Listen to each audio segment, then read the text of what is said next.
What's going on, guys? Welcome back to the GSMC Chip Shot Football Podcast, brought to you by the GSMC Sports Network. I'm your host, Manny Maradiege. After a long break for Thanksgiving and everything, we got to watch some football games. We got to watch more of the games over this past weekend. Now, we're back here on the new month of December, here December the 2nd, to recap everything that we've seen over this weekend, as well as the games on Thursday and Friday. So we're going to go over a few of that, the Thanksgiving games in a quick synopsis later in the show, but also the games mainly that we saw yesterday with the Eagles defeating the Baltimore Ravens, then also the Bills dominating the San Francisco 49ers, plus a couple more pieces of news that we didn't get to, obviously, because of the break. All of that is coming up on today's show, so make sure to stick around, but also not only to just watch the show and watch what we talk about. Also, you have an opportunity to get involved with the show. If you want to get involved and share any questions, thoughts, or just any opinions you have on anything that you have in mind or anything we say on these shows, please don't hesitate to do so. Your input is a big part of what makes this show great, and we thrive on your energy and insights. Now, if you want to make it absolutely sure that your message, whatever it may be, question, comment, opinion, stands out and gets featured on the show, there's an easy way to do that. Just use the new Super Chat feature. Just by clicking the $ at the bottom of the chat box, you're able to send in your Super Chat, and this way, it guarantees that your message gets on the air, and it's also a fantastic way to support our channel. So go ahead and let us know what you're thinking. Hit the Super Chat button, and let's keep this show as interactive and as exciting as possible. With things getting in the thick of it now in the NFL, there's a lot to talk about. There's a lot of high stakes and everything like that. So again, if you want to make your voice heard, please use the new Super Chat feature. Click the $ at the bottom of the chat box and get involved with the show. But now that we've had a lot of football go on over this past weekend, elongated break here, we're going to start off with what we saw in the prime time, the premier game yesterday on CBS there, with the Eagles taking on the Baltimore Ravens. In the end, the Philadelphia Eagles did enough to outlast the Baltimore Ravens as the Eagles held on to win 24-19, and that now allows the Eagles to push up to 10-2 as an overall record as they try to keep up with the Detroit Lions. Just right there trying to fight for that number one seed. They're only still a game behind, so they are trying to keep pace with the Lions and also trying to stay away from the Washington Commanders after they got a win this past weekend as well. The Eagles got to make sure, not to take it for granted and keep that healthy distance away from the Commanders as well, also because they still got to play one more time in a few weeks. But this victory is the Eagles' 8th win in a row since that loss to the Tampa Bay Buccaneers and coming off of their bye week. They've not missed a step. They've just won all these games. They've gotten harder as we've gotten closer to where we are now, but it's a very beneficial and it's a huge merit to the Eagles for what they've been able to do now and how it just looks like they keep getting better and better, obviously being led by Saquon. On the other side of things, though, the Ravens now go to 8-5, losing 2 of their last 3 games to teams in Pennsylvania in pretty close contests with both of those teams, but also with the loss, the Baltimore Ravens drop back down to the 6th seed, and the Los Angeles Chargers move up 1 spot after they beat the Atlanta Falcons, and they just have a better record now over the Baltimore Ravens. So the Chargers are now the 5th seed, and the Ravens are back to the number 6 seed as well. But we can't go too far really diving into this game without, I think, mentioning one of the biggest pieces from this game, obviously now in hindsight, was the kicking game. Something that we hardly ever talk about, really. And that's the thing with kickers and defensive linemen, offensive linemen. When you're doing your job and when you're doing like a very good job and everything's going well, you're not really ever given the credit, or the spotlight isn't really on you. You're just doing your job,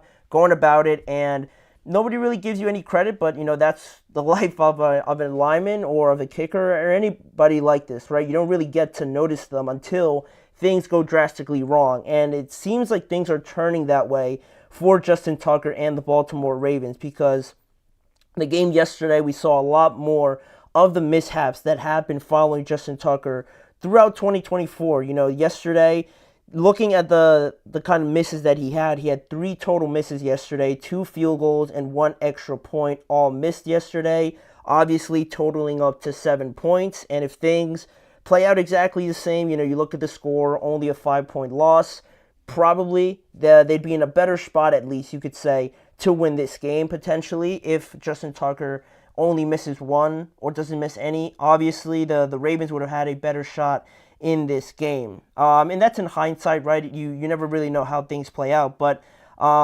it is something to take notice of, because Tucker overall this year has missed a total of 10 kicks. He's missed 8 field goals and 2 extra points now. He's 70% from field goal for a field goal. That's his percentage on making the field goals at this point in time. And if you look at all those misses, right, the 8 missed kicks, 8 times 3, 24 points, and then the extra points as well. That's 26 additional points that the Ravens could have had if Justin Tucker was, perfect in all those kicks. But even, if you cut it down a little bit, 26 points is a lot to leave on the table, especially in a lot of these close games. You look at the Steelers game, they only lost by 2 points. You look at this game against the Ravens as well. The Raiders game, if I'm not mistaken, was pretty close too. So all those things, now you start looking at them, and it doesn't look great.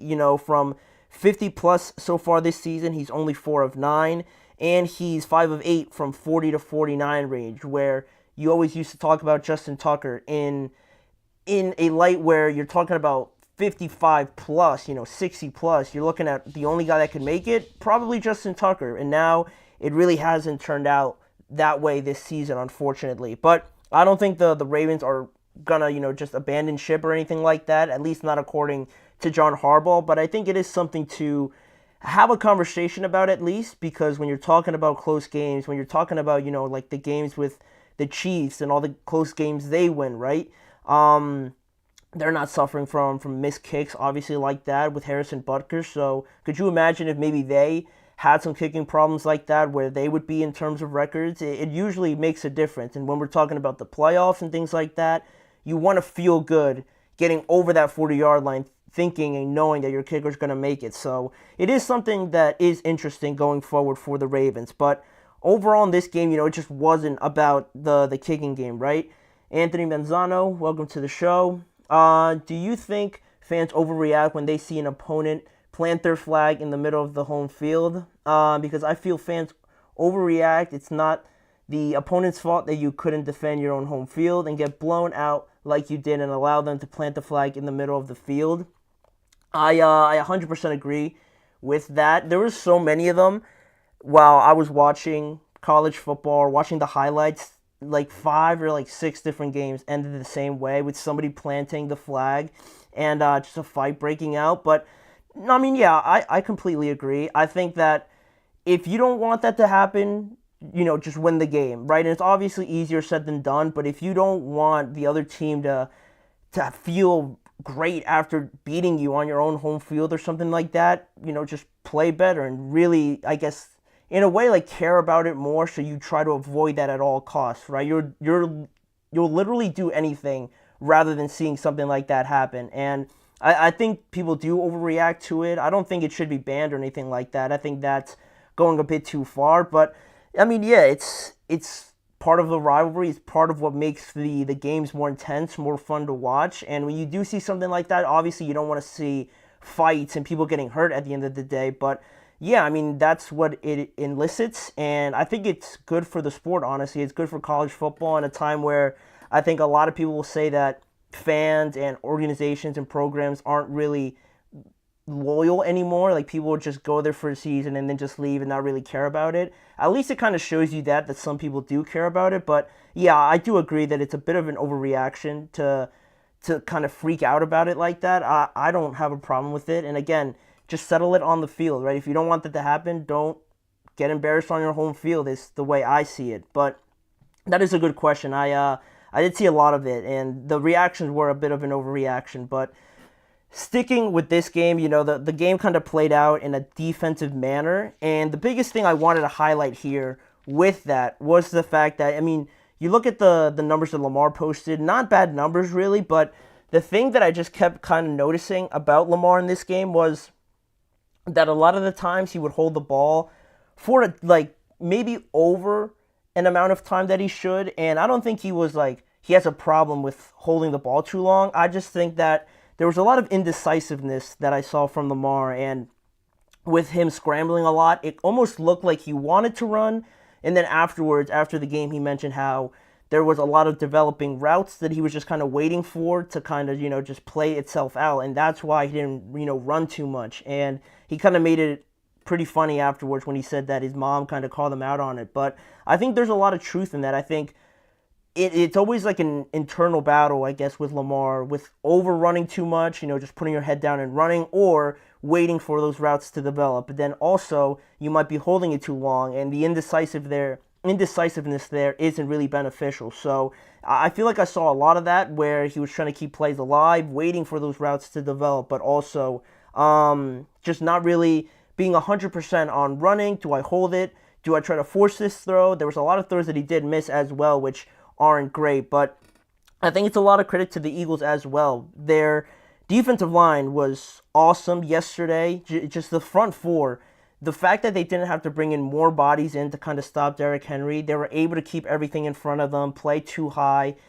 basically the entire game, and just have Lamar and the Ravens offense just have these long, drawn out, drives, and it's hard to sustain for as good as the Ravens are to continually, put out there like 7, 8, 10 play drives. It's hard to do that all game and score touchdowns off of it. So the fact that their defensive line was so good and able to just bring pressure and stop Derrick Henry just on their own, I think it's a big testament to what the Eagles are doing. All those guys are benefiting off of it, and it makes it easier on the secondary and vice versa. If the secondary is playing well, those guys can get to Lamar and just throw all the timing off. So there was a bit there from the Ravens, from their own wrongdoing, but I think if I were to side with something, I would say that the Eagles, I think, impressed me more than maybe the Ravens disappointed me with losing at home, especially to an NFC team, because this is only the second time Lamar has lost to an NFC team. The only other team was the Giants, and funny enough, Saquon was on both of those teams, right, yesterday and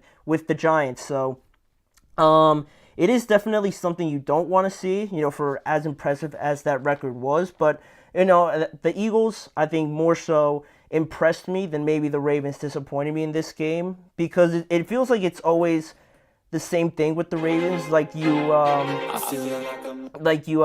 what's going to happen with how to kind of stop them, right? You just keep Lamar in there, try to prevent him from throwing, stuff like that. I think all that sort of stuff is already out there. You see the Steelers do it, the Eagles do it, the Chiefs do it.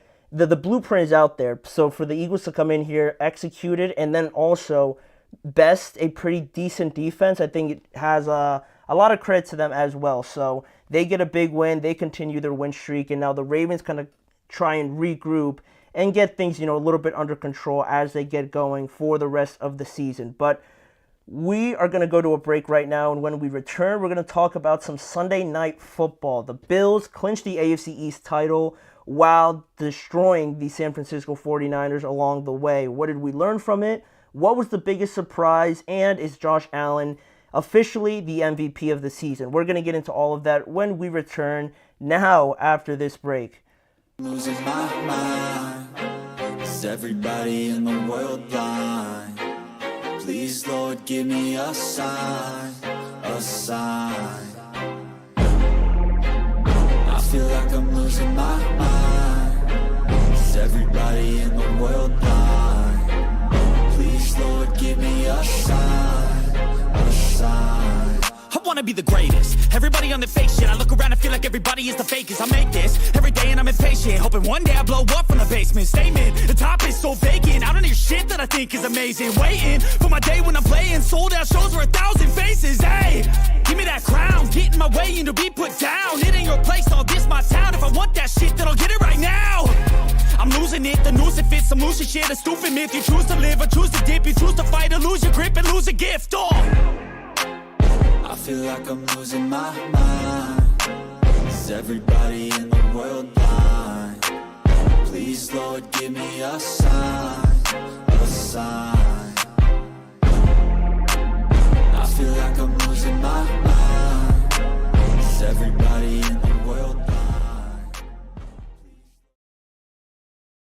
Welcome back now to the Chip Shot Football Podcast here in the month of December now, flying through the NFL season, and we're going to go into the Sunday Night Football game that we saw last night. A game that I think at the beginning of the season where you saw this or when the schedule came out that this was going to be such a highly anticipated game, but as the course of the season has gone on, I think at least my optimism, my hopes on the 49ers have kind of dropped, and it's been pretty unlucky for them. I think it's just been a lot of injuries and just very uncharacteristic performances from them, especially, just getting to the Super Bowl and some people predicting that the Super Bowl was just going to be another rematch. It's far from that now as it looks, right? Because the 49ers end up losing this game, and really, to me, what this said was if you wanted to get an idea of how far the 49ers truly were from being a legit contender, I think we saw it last night in this litmus test going up against the Buffalo Bills. This was a great opportunity to kind of measure yourself and see where you fall among, one of the best teams in the NFL. They're one of the hottest teams in the NFL. I believe the Eagles have a 8-game win streak now, and the Bills are right behind them with a 7-game win streak. So they're just as good as, the Chiefs or the Lions or the Eagles throughout this entire season based on the record and how they're playing as well. This was a great chance for the 49ers to kind of measure up to them. But, just based on the score, I think you got a good idea of how far really the 49ers are just in this season and how unlucky they've gotten as well, because the Bills just completely dominated the 49ers. The final score was 35-10. And with that win, the Bills clinched the AFC East title with 5 games still to go. Now they're sitting at 10-2. And to me, Josh Allen just continues, if not already seals, the MVP conversation, unless Saquon Barkley just goes even crazier than we've already seen, and he continues to show just unimaginable things out there on the football field, then maybe this discussion can get extended a little bit more. But overall, I think Josh Allen, how steady he's been, and with a performance like that yesterday to clinch the division title as well, to me, he's probably, and I'm sure to a lot of people, the favorite already for the MVP. So it was a great day, great night overall from the Bills. They stay undefeated at home as well, while the 49ers drop to 5-7. They lose their 3rd straight game in a row and now sit in 11th place in the playoff race in the NFC. Also, losing Christian McCaffrey along the way. It was just announced a little bit ago that he is going to be placed on the IR. He is going to deal with around a 6-week, recovery time around there, if I remember correctly. So his 2024 season is unfortunately over. And also they mentioned that Jordan Mason suffered an ankle injury, which also will place him on the IR. So the 49ers not only lose this game, they lose arguably their best player and the revelation that came during this season trying to replace Christian McCaffrey. He is also probably going to miss the remainder of this season as well. So it looks like it's getting worse before it eventually gets better for the 49ers. That's just another 2 injuries to already being without Javon Hargrave. Dre Greenlaw hasn't played at all this season. Nick Bosa has been out for a couple games. Trent Williams has been out for a couple games. We saw Brock miss the Packers game. Brandon Ayuk's done for the year. You just rattle off all these names. They're all of their best players. So, yes, I mean, they haven't looked great overall still with some of the good players they do have, but not a lot of teams can deal with this amount of injuries, right? A lot of teams are dealing with a lot of injuries, but I think this has done it a little bit overboard with what the 49ers have been dealing with. But, going back to the week before this week, it was a 38-10 loss to the Packers on the road, and that piled up with this loss. Now San Francisco has been outscored 73-20, and they became the first defending conference champion since 1970 to lose consecutive games by 25-plus points. Again, when it rains, it pours for these kind of situations, it seems, right? And the Bills remain undefeated. Now, also their head coach, Sean McDermott, mentioned that the division title is great, but they still have high hopes to try and get that number 1 seed. And hopefully, for them, trying to see the Chiefs maybe drop another game and have the Bills jump over them if the Chiefs do lose another game and go to, 10-2 or 11-2 or something like that. The Bills would have the head-to-head over them, obviously, because they beat them. So that's still within reach. And I don't think a lot of people are counting them out either, which is pretty crazy considering we're talking about the two-time defending champion. I know they haven't played well, but it feels like people are really believing in the Buffalo Bills this year. And for good reason, right? That they're playing some of the best football in the NFL, if not, the best, right? Also, I forgot to mention that the 49ers, again, to kind of measure themselves up against, some of the best teams, they are still winless, against teams over 500. So that's the kind of stat you get when, you try to measure yourself up against some of the better teams. You got to beat those better teams to, to jump over them and get better position over them in the playoff race. So that's how things are going for the 49ers right now. And then just in terms of the performances in this game, it doesn't start further from Josh Allen. He had that MVP type of performance, 148 passing yards, 2 passing touchdowns. He also scored a rushing and a receiving touchdown as well, which is insane. What was the stat? The stat was like, he became the first quarterback to score a passing, rushing, and receiving touchdown in a single game, doing it all, just last night against the 49ers in an MVP type of performance against, the reigning, NFC conference champion, right? That's the kind of thing that wins you these awards. So he had a fantastic night. James Cook looked great with that rushing touchdown that he had, 107 yards, and really the receivers, it's not like anything jumps out the board, and I think that's a great thing for this Bills team, with the idea that Stephon Diggs and maybe Josh weren't getting along. I think, you look at these stats and there's not one guy that jumps off of the board, like one guy getting like 7 or 8 receptions or anything like that, like maybe it used to be. Now you see no one getting more than 4 receptions, 3 receptions, and the Buffalo Bills really leaning on the run game, and nobody's really having a problem with it either. I think that's the best thing about it, and I think it's allowed the Bills to kind of have this kind of season, right, where it's all about the team, right? It's all about what Joe Brady and this offense wants to be, and Josh, knowing that he has no pressure to throw it, he can throw it to whoever he wants, and no one's going to go up to him and say, like throw me the ball more. Like, Josh is the guy, is the leader, is the personality in that locker room, so no one's going to be ticked off if Josh doesn't throw them the ball, and if they are, the ball's probably not going to go to them anyway. So Josh is really what dictates everything in that way. He is the voice, the heartbeat of this team now, and I think that's benefited them a lot, obviously, based on their record and how they're playing. But on the other side of things, I think the 49ers really looked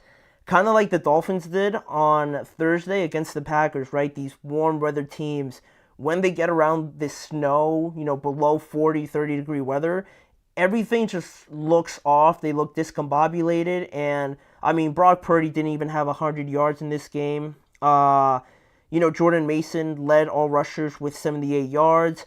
Isaac Guerrero scored the only touchdown in this game for them. Juwan Jennings, had 56 receiving yards, but it just really all did not go as you would have thought. They fumbled the ball 3 times. Kyle Juszczyk fumbled on the goal line. Deebo Samuel fumbled, and Brock Purdy fumbled as well in this game. They were slipping. They couldn't hold on to the ball. Every time they did try to pass, it looked like it was an excruciating task to even complete, where you see Josh Allen just running all over the field, just throwing lasers and just bombs on the run.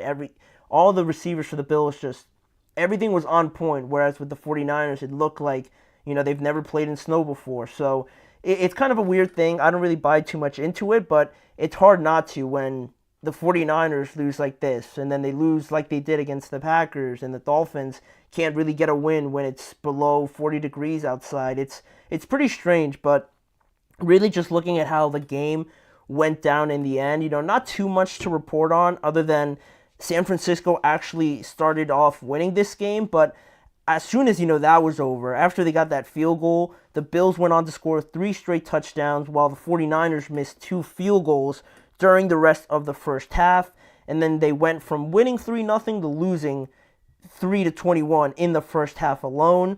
And apart from the one touchdown that San Francisco got to make the score 10-28, they fumbled 3 times, like we mentioned, and they were outscored 7-14 in the second half. They only got 3 third down conversions all game, and it clearly looked like just the warm weather effect, like we were talking about, and things like that. But we mentioned the injuries and how devastating that already was. Josh Allen and the kind of game that he had, but just overall, I was wondering, what was the biggest surprise, that the 49ers had been struggling this much, or the fact that the Bills have been dominating this much? Because if you guys remember, we talked about it, and I had the Bills finishing like 3rd in the AFC East because I thought that they were going to take a step back. My mistake. But in that same breath, I didn't think the 49ers were going to disappoint this much, even through all the injuries. I thought still that they were going to be competing or be somewhere around where like the Bucks are right now, like a 6-6 or something like that. I didn't think they were going to be 5-7 and really look like they were going to miss the playoffs. So to me, I would say the biggest surprise to me has been the 49ers, because the Bills, it's not so much that I'm surprised with the Bills, because the Bills you knew were going to be okay because they had Josh Allen. I think if anything, I've been more surprised with how bad the Jets and the Dolphins have been. But comparing the 49ers to the Bills, I've definitely been more surprised about the 49ers, because I've always been like hanging around there, like thinking that they were going to get back into it. But as soon as I saw the stretch of games coming up and the fact that they were already in a hole, I kind of started to lose a lot of that optimism. So to me, the biggest surprise comparing both of these teams has been the 49ers. Again, the injuries have been super unfortunate, but to be 5-7 and look pretty defeated and exhausted, just from the constant contention year in and year out, I think this has been the year where it's caught up to them a little bit, and unfortunately, it looks like they're not going to make the playoffs this year. So, yeah, I mean, overall, the Bills did what I'm sure a lot of people expected them to. They remain undefeated at home, and now are trying to go for that number 1 seed. We'll see if they catch up to the Chiefs for the remainder of 2024. But we're going to go all the way back to Friday now and talk about the Chicago Bears, because we didn't talk about them finally firing Matt Eberflus. A big move, I think, for the Chicago Bears, and we're going to go into it, whether it was the right or wrong decision, and just where do the Bears go from now. So we'll be right back with that. You're listening to the GSMC Chip Shot Football Podcast. Looking for your daily fix of sports talk without having to pay for it? GSMC Sports Network is available on YouTube. Just search GSMC Sports Network. Get your fix of daily sports talk shows on YouTube, absolutely free. NFL, college football, NBA, MLB, MMA, UFC, fantasy football, and so much more. GSMC Sports Network has shows running all day long, with new sports shows starting every 2 hours. Just like on your favorite cable sports channel, except GSMC Sports Network is absolutely free. Just search GSMC Sports Network on YouTube to catch one of your new favorite shows, like the GSMC College Football Podcast, Chip Shot Football Podcast, Hoops and Heels Women's Sports Podcast, GSMC Basketball Podcast, and so many more. Check it out for yourself. GSMC Sports Network, now available on YouTube absolutely free. Search GSMC Sports Network on YouTube right now.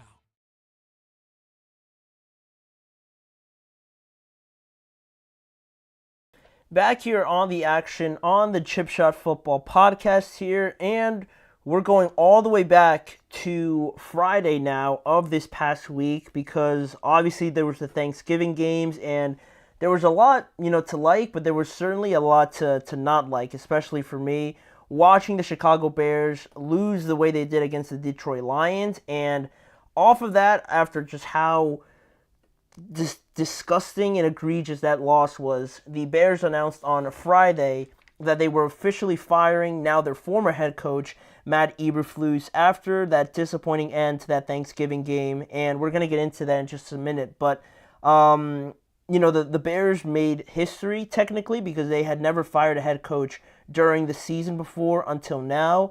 And really, I think Matt Eberflus, for the last couple games, has really been tugging that line of of kind of forcing the Bears' hand here. And I'm sure the Bears, if we didn't get games like the Packers game, the way it ended, and what he said after the game, and then this game on top of it, if maybe one of those two things happened, or maybe if we just got the block kick at the end, and maybe we didn't see this kind of ending, I'm sure Matt Eberflus would have probably stayed until the end of the season. But when you get something just so insanely bad to happen on Thanksgiving, for the whole world to watch, I really felt like there was no other choice. And Matt Eberflus, again, like I said, was really tugging that line where when you have things like this happen, and then his comments afterwards as well were pretty unbelievable. So if you guys weren't aware, if you guys didn't watch the Thanksgiving games, first we had that incident against the Packers, right? Not running another play to get closer, deciding to take the timeout and kick the field goal anyway, and then just to have it blocked. That was already pretty bad, especially because afterwards a lot of people weren't satisfied with his explanation of it, as was I. But that was pretty bad, all right? But still, the Bears really weren't going to make a move yet, because I think they were probably going to fire him anyway after the season. But like I mentioned, when you have something like what we saw on Thanksgiving happen, it was just, there was no other way to go around it, right? Once you saw, basically on Thanksgiving, Chicago losing 23-20 with a minute left, having a great performance in the second half to just not only come back, but Caleb throwing 3 touchdowns in that second half, looking great overall, with Thomas Brown as the new interim, play caller and, offensive coordinator. Caleb had really stacked up a couple performances where you looked at it now and you're thinking, all right, this is what the number 1 pick was supposed to look like. And he had brought them all the way back, him along with their defense, stopping the Lions' offense basically the entire second half, creating turnovers as well, to give them this opportunity where they were about a minute away from at least taking it into overtime. And then you don't know what would happen, right, with the coin toss and everything like that. And with momentum looking like it was on the Bears' side. It looked like the Lions were a little bit worried. Maybe that was just me, but they definitely had an opportunity here. But like I said, with a minute left, Caleb Williams gets sacked just before the 30-second mark. They still had a timeout, and he gets sacked. So already I'm thinking, like, all right, this is going to be tough. Like, they got sacked. The time's running. I'm thinking, like, Caleb's going to have to make a really good throw here, because before this, they got bailed out on that 4th down where it looked like there was no pass interference called, but the refs basically just gave them that lifeline, and they were in field goal range until Caleb took this sack. So it was going to be a very tough situation. But like I said, they still had that timeout left, so it's not really the end of the world yet, because you could stop the time. But the clock kept ticking and ticking and ticking until Caleb, was trying to set everything up, and then he looks up at the clock and he has like 6 seconds left. So at that point, there's no point in calling a timeout, because if you do, you call a timeout, and now you have to not only throw the ball quickly, but it has to go out of bounds, and and the Lions obviously know that, right? So they're going to defend the sideline, and if anything, they'll let you catch it in the middle of the field, and time's going to run out. So already this is a disaster, because they didn't call a timeout. I'm wondering, maybe the cameras weren't catching it, or maybe just for some reason nobody was calling a timeout. But with so little time left, Caleb snaps the ball anyway, because he's already like hurrying up, and all Chicago could do was just throw it up to basically nobody, and the Lions win the game. With a timeout remaining, they let the time run out, and they win the game on a play that really had no chance of being completed. And all that time, just Matt Eberflus was just sitting on the sideline, just watching it all go down, watching his rookie quarterback struggle to not only get everybody organized, right? That's already pretty stressful, right? Obviously, but being the coach and things like this, obviously, no experience being an NFL coach, right? Obviously, but I feel like as a coach, as like actually doing your job and going beyond that, if you notice a player struggling like that, or if you notice, things aren't being handled correctly, you gotta like step in there and do something about it. The fact that he was just watching this all go down, and the fact that he knew that it looked like once you get past, he even said it after the game, like once it goes down after 12 seconds, it's really hard to run another play after that. So he just watched it all go down, knowing that, I mean, at least that's what he said after the game, and still no timeout being called. I thought around 15 seconds, maybe even 10 seconds, I'm thinking, all right, someone's going to call a timeout. They have to, or else this game's already done. And they just threw all the efforts out the window of Caleb in his first year, potentially upsetting one of the best teams in the NFL. That goes all in the trash. The defense played a phenomenal game. Their efforts go in the trash, all because nobody called a timeout, and this end of the game, which is completely mismanaged. And even, we talked about the fact that they got bailed out by the refs. When things are going in your favor like that, and you get a bad call like that, quite honestly, from the refs, and the fact that you got yourself back into this game on your own as well, you got to take advantage of that. You got to get something out of it, at least go into overtime. I'm not saying they probably would have won the game, but take advantage of the fact that the refs just gave you a bad call. And the fact that, again, they completely messed it up at the end is just insane. Insane to watch. Very frustrating as well. It was set up for them to win. To steal a cheap win, obviously, for this game. But it was really hard. You had to try harder to lose that game than to actually win it, based on the call by the ref, based on the way that you were playing and how the Lions just really couldn't get anything together in that second half.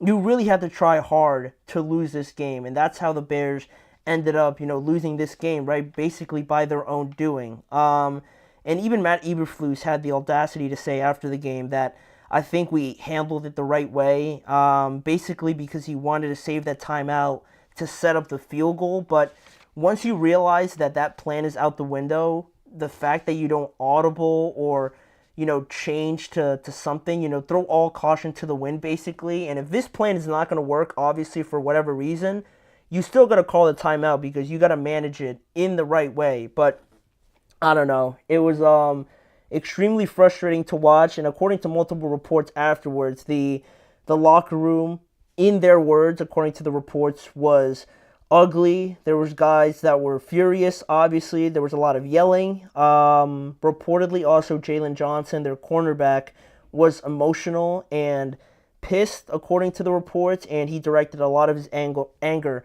towards Matt Eberflus. And it wasn't only him. Keenan Allen also pretty much did the same thing, but in a much more, I think, indirect way would be the best way to say it. He said after the game, I feel like we did enough as players to win the game.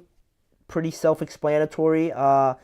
Just as players, we did everything we could, and basically inclining that, there has to be other things other than what the players are doing to kind of contribute to this win, or things lacking in that department, right? Obviously, the coaching lacking, the decision-making being poor, obviously, at the end of the games. As players, you can only do so much, is basically what Keenan Allen is saying. And Matt Eberflus finishes his tenure with the Chicago Bears with a 5-17 record in games decided by 7 points or less. And really, overall, just my thoughts on Matt Eberflus and the job that he's done. It just felt like he never stepped up to kind of help Caleb in moments where Caleb needed his help. He just sort of watched, and at one point, it was Shane Waldron's fault, right? He was the first one to go. Then it was also Tyreek Stevenson's fault, right, on the Hail Mary for doing all that extra stuff.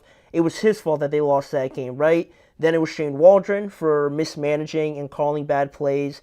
And now, after all those guys, kind of got the blame, now it has to fall on Matt Eberflus, right? The excuses ran out, and, it really left the Bears in a place where they had no other opportunity. And to me, this was long overdue, and I don't like the way it sounds, but yeah, he was in a lame duck situation kind of going into this year because of the fact that some fans wanted him gone after last year, so the fact that they kept him around, you understand that you don't want to change too many things up for a rookie quarterback, but if it's not the right fit, if it's not the guy to take you into the future, hopefully, with your rookie quarterback, I like this decision to move on from him.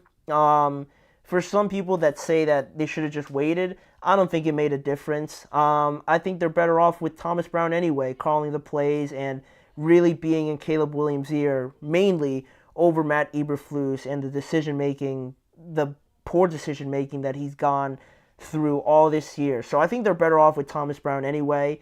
I don't know where they start looking for head coaches. There's a bunch of names out there. I'm sure Thomas Brown, I think, should be a candidate for that if he wants to, unless he just wants to be the coordinator. But yeah, the Bears are a good team. They have a good defense. It's very good, actually. And, they have the weapons in Keenan, DJ, and Roma Dunze. They've been, building something here over the last couple of weeks. We've seen Caleb look better with Thomas Brown now calling the plays. So I like what they're doing, and it just goes to show you, again, serving as a reminder that all the players are great. All of it is awesome to have, to have all the defenses, the pieces, and everything like that. Yes, they're still missing some, but the coaching and the play calling and the time management, the game management, all of that almost exceeds all the players and all the great players you might have. So they are still lacking in that department, obviously, the leadership aspect. So hopefully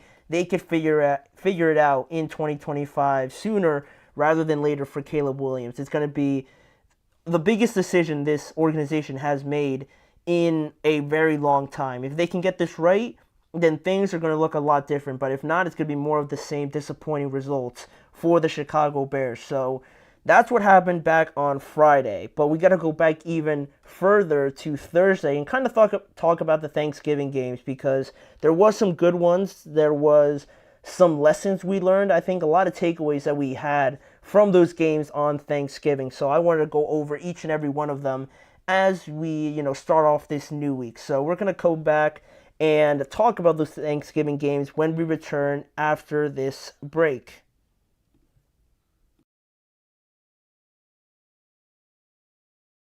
For the best and latest podcasts available anywhere, go to the podcast app on your cell phone and type in GSMC to access free content-rich podcasts on health and wellness, book reviews, sports, entertainment, relationships, social media, movies, technology, finance, and even weird news. Subscribe and download the GSMC Podcast Network's family of shows, available everywhere podcasts are found.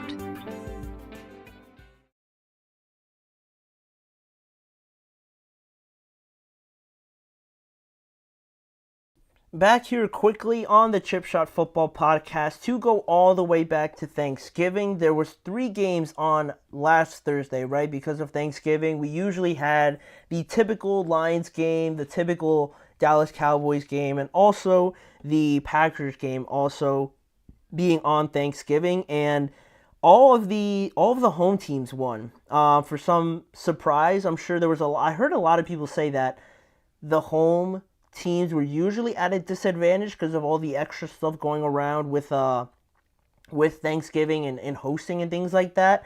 I kind of thought it was true, but apparently not with all the home teams winning. So there were 3 games. Obviously, we're not going to go into depth with each one of them just for time's sake. So just looking through all of them quickly and just talking about some things we took away from them, starting off with the Chicago and Lions game. We kind of talked about it a little bit in the previous segment, but the Lions end up winning 23-20 at home over the Chicago Bears, but it wasn't without a little bit of a scare in the second half, obviously, with 3 second-half touchdowns by Caleb Williams to lead that comeback. The Bears defense only allowing 7 points in the second half compared to the 16 they gave up in the first half. They obviously improved in that department, and I think, again, just Thomas Brown doing a great job with this offense, getting them in positions to succeed, to convert a lot of big third downs. Caleb made a lot of impressive plays, but also, it wasn't without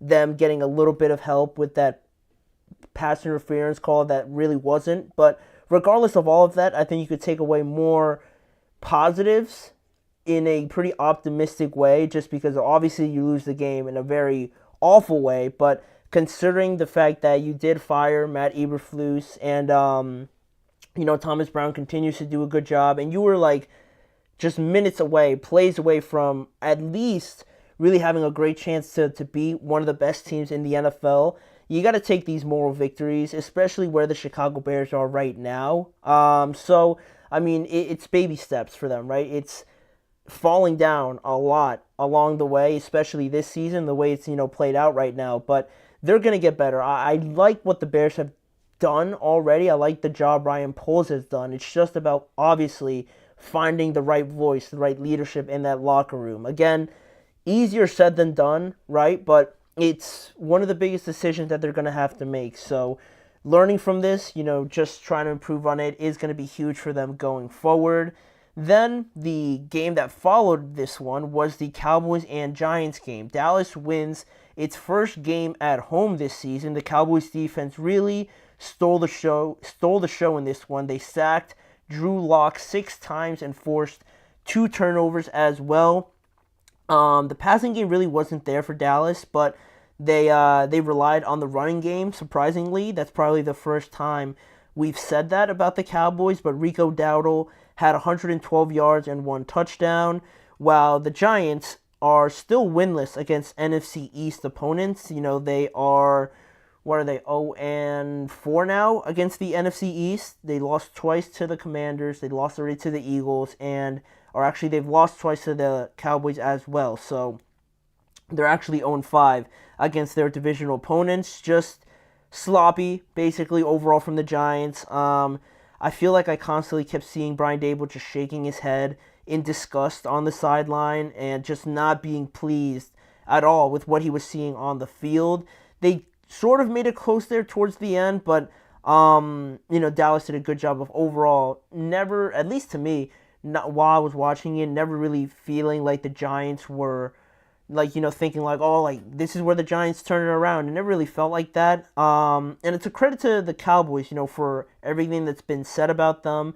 Their defense played very well. I got to get their linebacker's name right. Their linebacker returned a interception off of Drew Lock in this game, so I have to at least get his name right. Where is it? Where is his name? DeMarvion Overshown. DeMarvion Overshown has really, I think if anything you're going to take positive away from this season is the fact that he has really made a name for himself. He is really, everywhere you look, every tackle that's made, every play that's usually being made, for a loss or in favor of the Cowboys defense, he has something to do with it. He looks like a massive safety playing linebacker for the Cowboys, and he's done a fantastic job just this season of really making an impact in all of these games. It's obviously harder to do when you have a losing record and you have the injuries and everything like that, but he continues to show up each and every game, so I have to mention him as, something that has been done very nicely by the Dallas Cowboys this season. Mike making an impact in this game as well.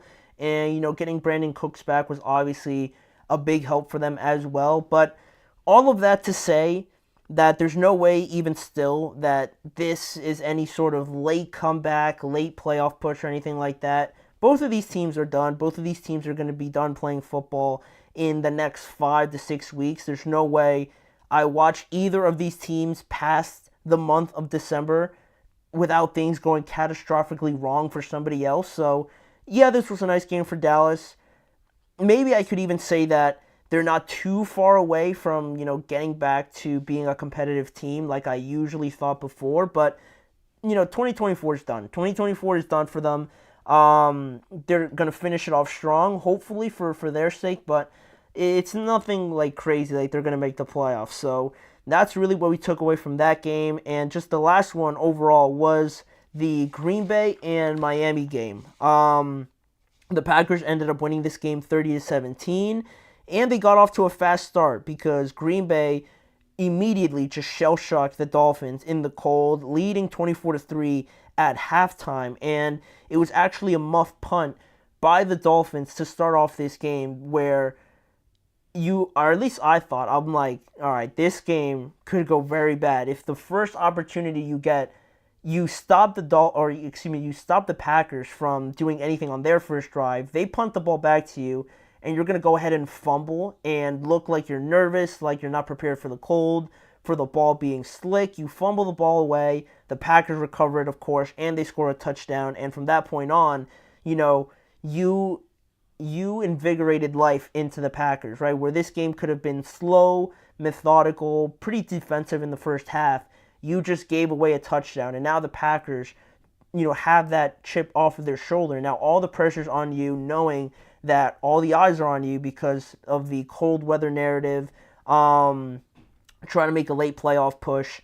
All these sort of things that the Dolphins were already, kind of dealing with, it just mounted to, double, triple that because of the fact that they had this blunder to start the game. And it just really felt that they got bullied in this game, sort of like San Francisco last night, where the warm weather teams are slipping, or everything just looks like it's just all discombobulated, like they have really, like they're just rattled. It just looks like they're rattled out there. The weather's really getting to them, and they're just getting pushed around, whereas the Packers and the Bills last night were just completely in their element, obviously. We saw the Packers dominate the run game and just beat up the Dolphins each and every time.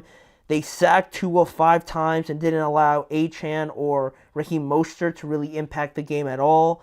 And also for the Packers, it was another good sign for them to see Jordan Love without another turnover. It's back-to-back games now that he hasn't had a turnover, obviously, so we're seeing some improvement there at least, and everyone's contributing, basically, for the Packers, right? Josh Jacobs had 9 carries, and you had 3 different receivers with 4 receptions or more, so they're really spreading the ball around. It's not just all on Jordan Love, or it's not just all on Josh Jacobs, so that's something else I really like about them. Their defense is extremely underrated. I've mentioned Xavier McKinney already a lot this year. And they just have, again, guys that, just basically get it. They get what they're trying to do. It's no sort of like self-serving, agendas or anything like that.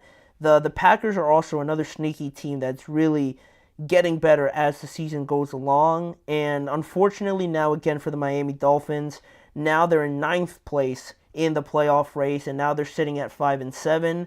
So, is their season over after a loss like that? When they had the opportunity to put to rest all of these silly narratives about the weather, to have a big win in primetime on Thanksgiving, the fact that they failed at both of those things, I would say yes, their season is over, because they have that silly narrative about them playing the cold, continue to haunt them, continue to have people poke fun at them for it. And, in the AFC, I think the Broncos, it's not like the NFC where teams can kind of jump each other and kind of get in there. I think with the AFC, you already have like a good idea that those 7 teams are going to be in the playoffs, because the Broncos, it doesn't look like they're going to give up that lead. So the fact that they have 2 games ahead of the Colts and the Dolphins now, I don't see them really dropping like 3 games or 2 games or something like that. So, yeah, I would say the Dolphins season is probably over after that loss. They needed to be perfect, and unfortunately for them, they weren't able to do that. So, those were all the games on Thanksgiving. Some pretty good ones, a lot of takeaways, a lot of fascinating, developments in the playoff races. So, we had to mention that, but not before we get to our next break. Before we get into our final segment talking about Monday Night Football tonight between the Cleveland Browns and the Denver Broncos. We just finished talking a little bit about the Broncos. They play tonight against a very tough defense in the Cleveland Browns. We're going to go through all of that, the predictions, the matchups, and all of that when we return here shortly.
Thank you guys for joining me back here on the last segment of today's show. Obviously, being Monday, we got to preview Monday Night Football tonight, an AFC matchup between the Cleveland Browns and the Denver Broncos to close out Week 13. To close out Week 13 here in the NFL, the Browns hit the road and head west to visit the Denver Broncos in an attempt at another upset win in consecutive weeks. They already defeated the Pittsburgh Steelers last week in Cleveland, though, in a blizzard. So now they're trying to do the same thing on the road against the Denver Broncos. Cleveland head into this game after, like I said, bullying the Pittsburgh Steelers 11 days ago.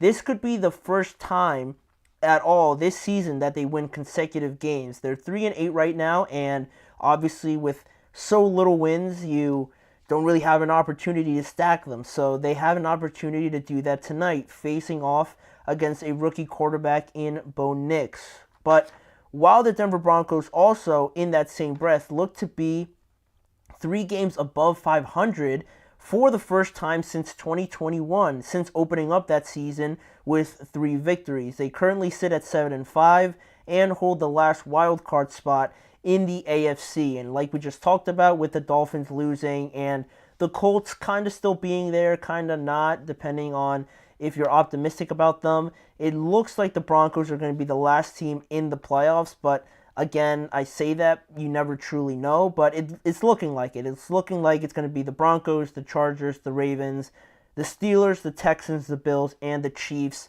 They just got to figure out the order, obviously. So that is kind of the landscape of the AFC.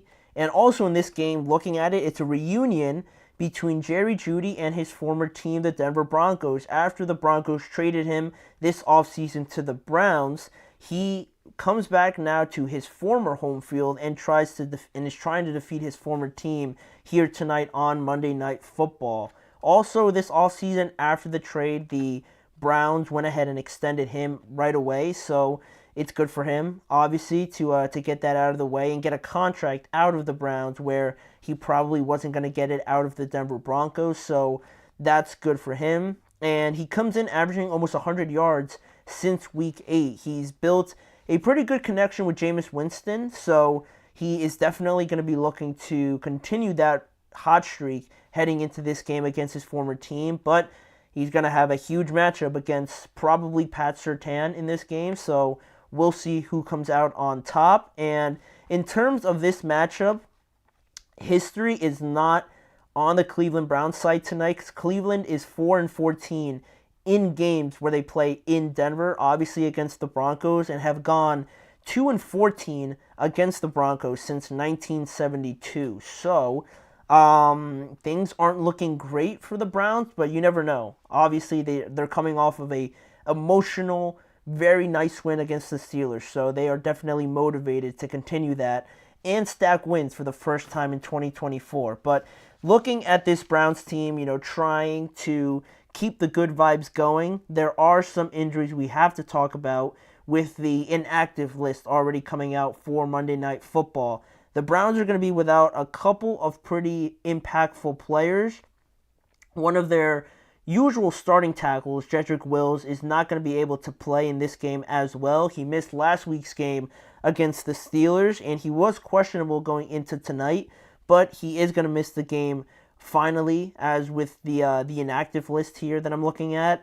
Also, Juan Thornhill, one of their starting safeties, is also going to be inactive for tonight, on top of Cedric Tillman, one of their starting wide receivers, who's also not going to be able to play tonight with an injury as well. So those are usually 3 starters for the Browns that are not going to be able to play tonight. But overall, I think the way things have looked, just at least last week, with one of their best wins in 2024, you have to talk about Myles Garrett. He made a big statement for the Defensive Player of the Year last week against the Steelers with 3 sacks, forcing a fumble, all in the first half against the Steelers. He really destroyed the game plan. It was just all over the field for them in the run game and in the passing game as well. So he's looking to get after the rookie quarterback tonight in Bo Nix.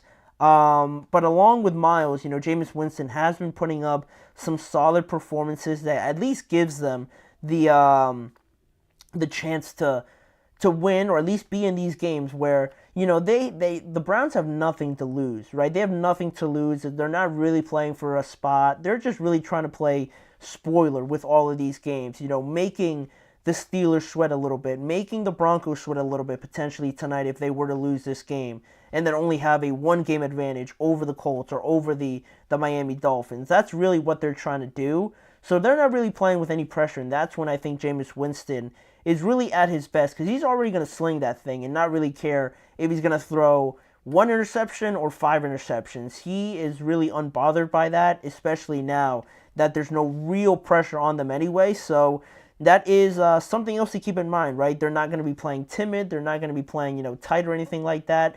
There's no reason to. They're not really playing for anything. So the Broncos definitely have a bit more of the weight on their shoulders to kind of continue their positive ways. But speaking about the Broncos and bringing them up, the major injuries for them, some of the inactives for them, is their starting cornerback, Riley Moss. He has been labeled as inactive for tonight. He's not going to be able to go. But other than that, there's not really too many major injuries other than him not being able to play. They are looking to try to reach their second 3-game win streak this year. And Bo Nix, Sean Payton just continue to really carry this Denver offense and just impressive team overall, because they were, if you guys have been watching the show, they've really not been one of the teams that I had penciled in to make the playoffs. I really wasn't high on them drafting Bo Nix, and I didn't see how this was all going to work out as well as it has so far. It's a huge credit to Sean Payton, drafting Bo Nix and really being adamant that he wanted Bo, he wanted him as his guy, and there was not going to be anything else that was going to sway him off of Bo Nix. So he's obviously been proven right. And him, Sean Payton, and Bo Nix, their relationship has, grown a lot since, where they started off. And where they're sitting at right now to even make the playoffs is a great start for, obviously Bo Nix and his career in the NFL going forward. This is going to be a great thing potentially going forward for the Broncos and Bo Nix, obviously looking like they found their guy. So they're going to try to keep that up and definitely trying to secure a playoff spot. And it starts with a win tonight. And how are they going to do that? A lot of it is going to depend on these matchups that I have for you guys. We already mentioned it a little bit before. Jerry Jeudy playing his former team. I anticipate, especially with no Cedric Tillman, that Pat Surtain is probably going to follow Jeudy everywhere he goes. I'm almost certain Surtain is one of the guys that really just follows you everywhere. So he's not like one of these corners that just stays to one side or just stays on the outside. Surtain is good enough. He's definitely good enough to go anywhere. But, sometimes with the scheme and things like that, it might not all work out. But I'm almost certain that Surtain will follow Jeudy all and everywhere he goes tonight. So that's going to be obviously a huge matchup with Jeudy being their most talented receiver and Surtain probably being the best corner in the NFL. That matchup is going to do a lot. And I don't think Jameis is going to be shy about throwing it his way either. So there's going to be opportunities for interceptions or big catches or anything like that. So that's going to be a massive matchup to watch in tonight's game. Then we're going to look at the Denver defensive line against Cleveland's offensive line as well. Denver leads the league in sacks right now, and Cleveland last week did a very good job of protecting Jameis Winston from that Pittsburgh front line. Jameis did throw an interception. He did fumble as well. But for the most part, they didn't let TJ wreck the game. And, they kept Jameis upright pretty well. So can they do the same thing against a defensive line that leads the NFL in sacks? That's obviously going to be a huge swaying point. That's obviously a huge portion of this Denver defense overall. So if they're able to stop that, it'll play a lot more in their favor, obviously. So that's going to be something. And lastly here, I think what's interesting to look at is going to be the Browns defensive coordinator, Jim Schwartz, a legendary guy. Everybody knows Jim Schwartz as, a master defensive coordinator, right, obviously. Going up against a rookie quarterback, how is that matchup going to play out? What kind of looks is he going to serve Bo Nix? How does Bo Nix respond? Can he interpret what he's looking at and what what is, actually coming based off of the look and everything, and what's, deception. Are they going to try and trick Bo Nix early and often? Are they going to blitz him a lot? All these things I think is super fascinating to watch a guy with so much experience in Jim Schwartz and the guys to go out and execute his plan with Miles and, Denzel Ward and I'm blanking on a bunch of their names. Grant Delpit and guys like this on that defensive end. Greg Newsome, another good cover guy.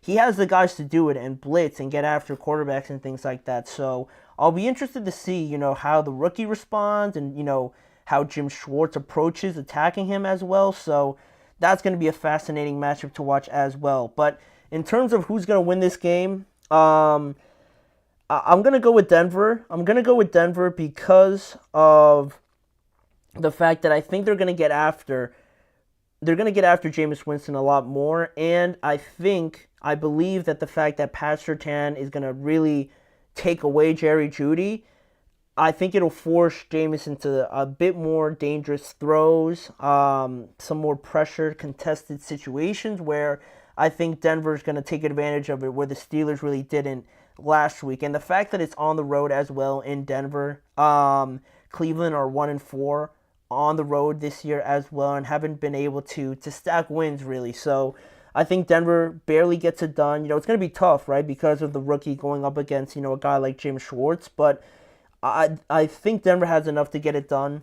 Bo Nix is playing great. Courtland Sutton has been has been building a great relationship with Bo Nix. So I'm going to roll with the Denver Broncos tonight. They're going to improve to 8-5 and be on a good trajectory to make the wild card round after a win like this. So we'll see how it all plays out. It's going to be close, but I am going to roll with the Denver Broncos. And with that being said, that brings us to the end of today's show. We're back from the break, and I want to thank you guys for joining me on today's episode of the Chip Shot Football Podcast. And please make sure to like, follow, and subscribe to the show as well as following the network on all forms of social media. If you want to catch more of the show, obviously, you can go to YouTube and go to the Podcast Network channel and the Sports Network channel for more coverage around the NFL with me, your host, Manny Maradiaga. And lastly, if you want to see more live shows, join me each and every weekday at 6:30 p.m. Eastern Time. We're here every day talking about the games, the reactions, the breakdowns, all the breaking news and things like that around the NFL. So thank you guys for joining me. I'll be back here again tomorrow, same time, to react to Monday Night Football.